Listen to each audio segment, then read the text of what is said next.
Now at 5, a new executive order from the governor to boost Indiana's fight against coronavirus. We're live with the details. Tenants are very afraid right now, and for good reason. I mean, again, we've never seen anything like this before. The first of the month is almost here. Rent is due, but so many people are out of work due to the coronavirus. We're working for you to get answers if you don't have the money. How one local school district is working to eliminate person-to-person contact and increase safety at meal distributions. This is RTV6 News at 5, working for you. Thanks for joining us. I'm Amanda Starantino at the WRTV studios. And I'm Mark Mullins, coming to you from a temporary studio in my home as we work to increase our social distancing. Kevin will join us from his home in just a little bit, but first, let's get right to today's coronavirus developments. The State Health Department reports that 3 new deaths are out there for a total of 35 statewide. There's an increase of 273 cases from yesterday for a total of 1,786. Of those, 804 are in Marion County and 106 are in Hamilton County. Nearly 11,700 Hoosiers have been tested. That's an increase of about 1,800 since yesterday. The State Health Department is now breaking down specific information about the ages and genders of those who have died. In the 30 to 39 age range, about 3% of the deaths have occurred. In the 50 to 59 age range, 11.5%. 60 to 69, just more than 17%. 70 to 79. That's 28.5%, and 80 plus 40%. While every age category doesn't have deaths, there are positive cases in every age category.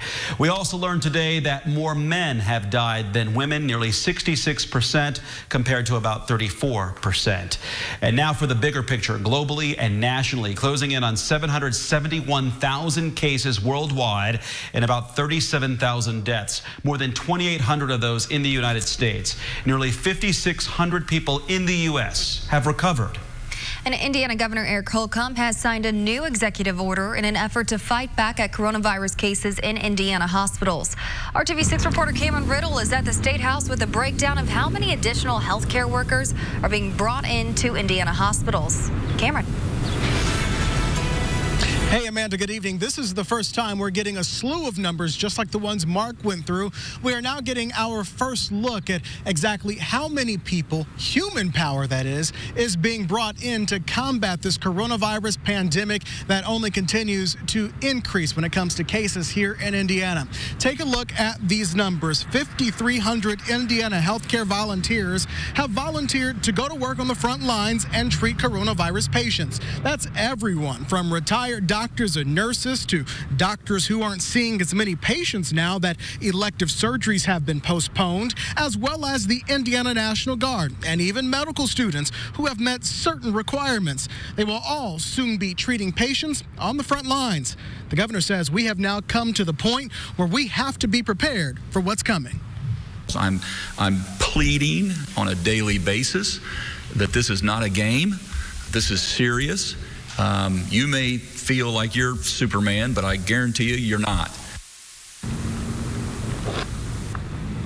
Well, when it comes to those medical students who will now be on the front lines, State Health Commissioner Dr. Bach says the students are only missing their residency experience, and under this executive order, they will be with experienced doctors who have several years as veterans inside of the hospitals. Now, not only did we learn about the human power being brought in to combat the coronavirus, but we are also hearing about the number of supplies, how many beds Indiana hospitals have, and how many ventilators are ready to go. We will show you those numbers coming up tonight on the news at 6. We're live at the State House. I'm Cameron Riddle, RTV6. Thanks, Karen, for that. And the largest hospital in the state has moved all of its NICU babies to make room for adult COVID-19 patients. IU Health's Methodist Hospital in downtown Indianapolis transported patients from the neonatal intensive care unit last week. The NICU babies were relocated to other hospitals with the same or higher level of care, including Riley Hospital for Children. A spokeswoman for IU Health says this will keep vulnerable pediatric patients in a safe environment while reserving space for adult patients. Methodist Hospital is a level 3 and Riley Hospital is a level 4, which means is the highest level for the most critical patients. Increasing safety while keeping kids fed. That's the goal in Wayne Township as school district leaders implement new procedures for meal distribution sites. This comes after the U.S. Surgeon General named Indianapolis as one of 6 emerging hotspots for new COVID-19 cases. RTV6's Megan Sanctorum shows the new way Wayne Township schools are working now to keep everyone safe. District leaders say they know how important this service is for families in the community. So they're working to continue distributing meals while eliminating person-to-person contact. There you go. 2. Chapelwood Elementary is one of 3 schools families in need can go to for free meals for any child 18 and younger. 3 and 3. One of the things that some of our families struggle with in our township and across Indianapolis is food insecurity. The district has been providing thousands of meals per week since schools closed. Starting today, distribution will work a little differently. One of our missions is to make sure that we continue to provide service to our children. We want to make sure we do so in a way that also protects our employees from this pandemic. Parents will now drive up and open their trunk. They indicate how many children they're feeding by holding that number of fingers up through the window. Employees then gather the food and put it directly in the trunk. This also helps to reassure our families that we're putting steps into place that can allow them to come onto our campuses and get those free nutritious meals. Superintendent Dr. Jeffrey Butts says these changes come after the U.S. Surgeon General named Indianapolis an emerging hotspot for new COVID-19 cases, meaning this is one of the cities that can expect to see a major increase in hospitalized patients. He said more needs to be done to flatten the curve. And Superintendent Butts says he hopes this is one step toward that. Our staff are doing amazing things and that what they're doing is very worthwhile. Working for you, Megan Sanctorum, RTV6. Wayne Township will continue using this method as their distribution sites on Wednesdays and Friday. They will reevaluate at the end of the week and make additional changes if needed. And with April 1st just 2 days away and rents will be due, some renters are facing concerns about possible eviction. Layoffs caused by COVID-19 mean some people will not be able to pay their rent.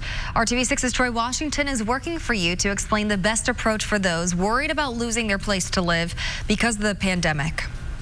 It's hard to shelter in place without a place to live, and that's why some renters are afraid as the first of the month nears. We have one paycheck left, which we could pay our bills for this month, but it's the following. It's not getting any better. Nick Tolliver can't work right now because of COVID-19, and his pregnant wife has been out of work for weeks. He's worried about being able to stay in his mobile home. I have family that lives in here, but I also have friends, too, that are going through the same thing, that are legit barely feeding their families because of what's going on. He's worried about the late fees that could add up if he can't pay on time like he usually would. All they said was go to your local trustee's office, which they're closed. Attorneys tell RTV6 there could be some leniency granted during this time, but renters should not rely on that. Attorney Troy Tyson has been taking calls from renters left and right with some of the same concerns as Tolliver.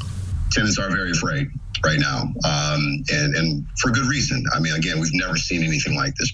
And even with the governor's current call, the governor issued an executive order a couple of weeks ago that's going to stay all eviction activity. So any evictions that were already in place are frozen for the time being. But he makes clear in that order that tenants are to continue to pay their rent. His advice? What I'm advising tenants to do is to just behave as normal. My expectation is that the judges and even the plaintiffs, being the landlords, are going to have some level of sympathy. Working for you, Troy Washington, RTV6. Thanks, Troy. And the attorney we talked with also advised residents to try to negotiate with their landlords. He explained that many of them don't want to go through the eviction process either. Now still to come on RTV6 News at 5, communicating in the coronavirus era when loved ones can't physically be together. How creativity is still creating closeness.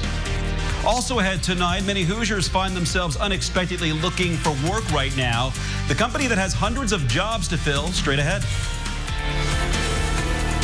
And I'm anticipating your question. You're wondering, when is the wind going to calm down? I'll have the answer to that. We're at 59 now. We'll talk about what's unusual about tomorrow coming up.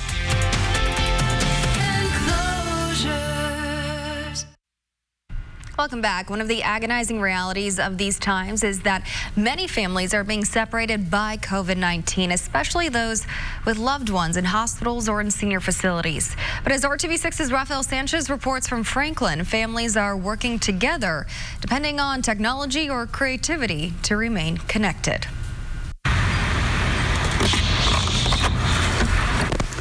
When the window opens, there's a love connection. This is a funny way to do it, but better this way than doesn't.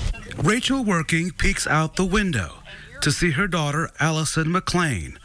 Luckily, Rachel lives on the first floor at Otterbein. Through cell phones, they connect and chat. Well, hi, Mom. How are you? I'm doing good. Look what I got from my yard.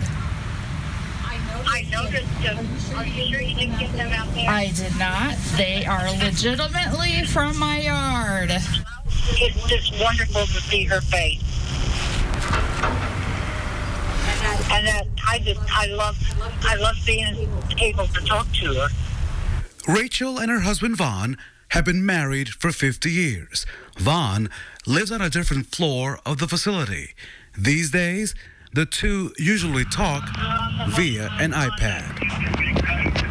Well, I'll give you a big hug. Your daughter was talking to you. Did you see her?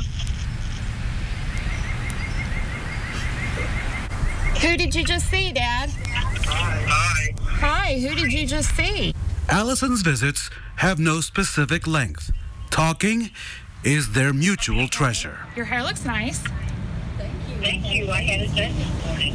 Yeah. Their exchange a reflection of love, which these days requires creativity. A love always in bloom. On exhibit, a lot outside this window on the first floor.